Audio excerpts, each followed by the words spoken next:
శ్రీ గురు చరిత్ర అధ్యాయం 4. శ్రీ గణేశాయ నమ. శ్రీ సరస్వత్యై నమ.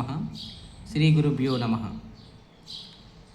దూర్వాస శాపం వలన భగవంతుడు ధరించిన అవతారాలలో ఉత్తమ సాధకులకు మాత్రమే తెలియబడే శ్రీ దత్తాత్రేయ అవతారం గురించి చెప్పమని నామధారకుడు కోరగా సిద్ధయోగి ఇలా చెప్పసాగారు. పూర్వం ఒక కల్పాంత ప్రళయం తర్వాత నారాయణుని నాభికమలం నుండి బ్రహ్మ ఉద్భవించి సనకాది యోగులను, మరీచి మొదలైన సప్త ప్రజాపతులను తన మానసపుత్రులుగా అవతరింపజేశాడు. తర్వాత శతరూప మనువులను సృష్టించాడు. వారి కుమార్తె దేవహూతి కర్దముని భార్య అయింది. ఆమెకు కలిగిన కుమార్తెలలో అనసూయాదేవి ఆత్రి మహర్షికి భార్య అయి మహాపతివ్రతగా ప్రసిద్ధికెక్కింది. ఆమె పాతివ్రత్య ప్రభావానికి వెరచి కొండలు శిలలతో కూడి ఎంతో కఠినమైన భూమి ఆమె పాదాల క్రింద మృదుత్వాన్ని వహించింది. సర్వాన్ని తపింపజేసే సూర్యుడు, అన్నింటినీ దహింపజేసే అగ్ని కూడా ఆమెకు చల్లదనం ఇవ్వసాగారు. వాయువు ఆమె చెంత తన ప్రచండ వేగం మాని మందంగా మలయమారుతంగా వీచేవాడు. దేవతలందరూ తమ వలన ఆమెకు కష్టం కలిగినా లేక ఏ అల్పుడైనా ఆమె అనుగ్రహం పొందినా అతడు తమను కూడా జయింపగలడని భయపడుతుండేవారు. ఒకసారి త్రిలోక సంచారి అయిన నారద మహర్షి బ్రహ్మ, విష్ణు, మహేశ్వరుల నివాసాలకు వెళ్ళి అక్కడ అనసూయాదేవి పాతివ్రత్యాన్ని ఎంతగానో ప్రశంసించాడు. అత్రి మహర్షి ఆదేశం మేరకు ఆమె వలె అతిథి అభ్యాగతులను ఆదరించే సాధ్వి మరొకరు లేరన్నాడు. అప్పుడు త్రిమూర్తుల భార్యలు కూడా దేవతలందరి వలనే భయపడి అసూయ చెంది ఆమె పాతివ్రత్య మహిమను తగ్గించమని తమ భర్తలను నిర్బంధించారు. అప్పుడు త్రిమూర్తులు అతిథి వేషాలలో అత్రి మహాముని ఆశ్రమానికి చేరుకున్నారు. అనసూయాదేవి వారికి ఎదురేగి స్వాగతం చెప్పి అర్ఘ్య పాద్యాదులు సమర్పించి, అయ్యలారా, మీ రాక చేత మా ఆశ్రమం పావనమైంది. మీకు నేనేమి చేయాలో సెలవీయండి. అత్రి మహర్షి తపస్సు కోసం అరణ్యంలోకి వెళ్ళారు అని చెప్పింది. అప్పుడు ఆ అతిథులు, అమ్మ, మాకెంతో ఆకలిగా ఉన్నది. నీ భర్త ఎప్పుడు వస్తారో చెప్పలేము కదా, మాకు వెంటనే భోజనం పెట్టు అన్నారు. ఆమె లోపలికి వెళ్ళి విస్తళ్ళు వేసి, అయ్యలారా, భోజనానికి దయచేయండి అని ప్రార్థించింది. అప్పుడు వారు, సాధ్వి, నీవు మాకు ఆతిథ్యమిస్తానని మాట ఇచ్చావు, కానీ మాదొక షరతు ఉన్నది. నీవు కట్టుకున్న బట్టలు విడిచి నగ్నంగా వండిస్తేనే మేము భోంచేస్తాము, లేకుంటే ఇలా ఆకలితోనే వెళ్ళిపోతాము అన్నారు. వారు ఆకలితో వెళ్ళిపోతే ఆమె అత్రి మహర్షి ఆదేశాన్ని మీరినట్లవుతుంది. అంతేగాక ఆకలితో తిరిగిపోయిన అతిథి గృహస్థుల పుణ్యాన్ని, తపస్సును తీసుకుపోతాడని శాస్త్రం. కానీ పరపురుషుల ఎదుటకు నగ్నంగా వస్తే పాతివ్రత్యం భంగమవుతుంది. పరస్పర విరుద్ధమైన ధర్మాల మధ్య తనను చిక్కించుకోజూసిన అతిథులు సామాన్యులు గారని ఆమె వెంటనే గ్రహించింది. వారి విచిత్రమైన షరతుకు ఆమె తనలో తానే నవ్వుకున్నది. తపోమూర్తి అయిన అత్రి మహర్షి సంసర్గం వలన పవిత్రురాలైన నేను కామభయం లేదు. ఆకలిగొని అన్నమడిగిన మీరు ధర్మం ప్రకారం నా బిడ్డలే గాని పరపురుషులు గారు అనుకొని ఆ సాధ్వి, అయ్యలారా, అలానే చేస్తాను, భోజనానికి లేవండి అని చెప్పి ఆశ్రమం లోపలకు వెళ్ళి అత్రి మహర్షి పాదుకులతో, స్వామి, నేను మీ ఆజ్ఞ మేరకు వారు నా బిడ్డలన్న భావంతో భోజనం వడ్డిస్తాను అని చెప్పుకున్నది. ఆమె యొక్క పాతివ్రత్య మహిమాన్వితమైన సంకల్పం వలన ఆమె భోజనం వడ్డించడానికి నగ్నంగా వెళ్ళేసరికి ఆ ముగ్గురు పసిపిల్లలయ్యారు. ఆమె భావాన్ని అనుసరించి ఆమెకు బాలింతరాలికి వలె స్తన్యం వచ్చింది. ఆమె వెంటనే మరలా వస్త్రాలు ధరించి ఆ బిడ్డలకు తృప్తిగా పాలిచ్చింది.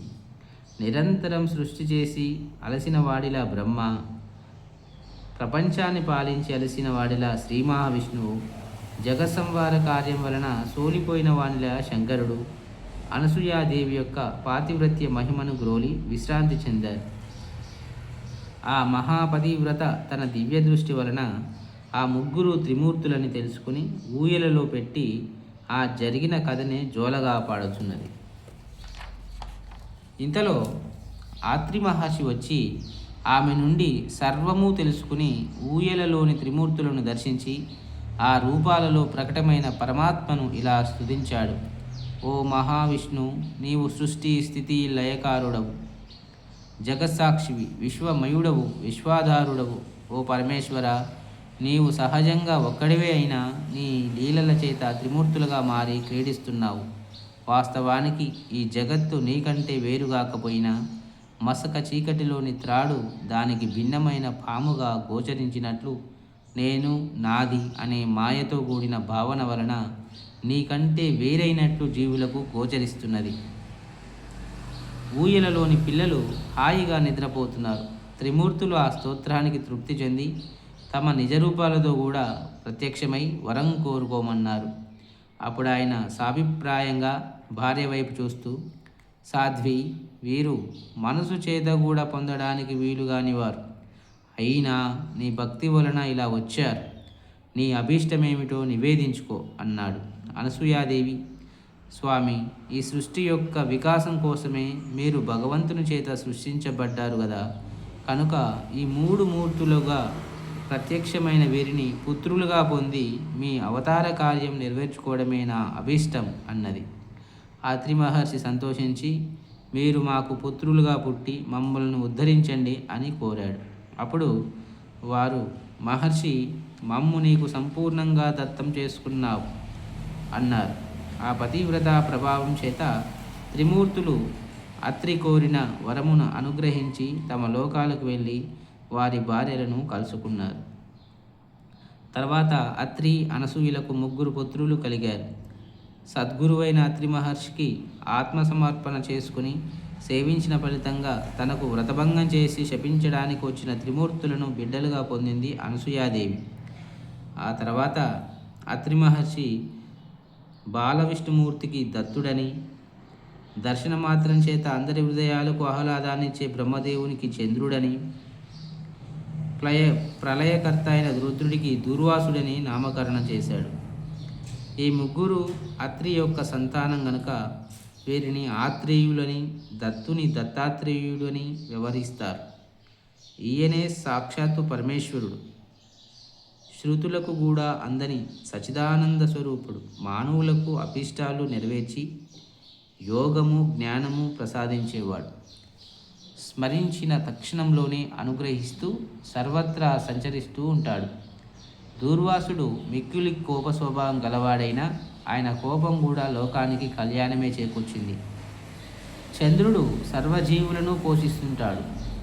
తర్వాత బ్రహ్మ, శివుడు తమ దివ్యాంశాలను దత్తాత్రేయుని యందుంచి తల్లి అనుమతితో తపస్సుకు వెళ్ళిపోయారు.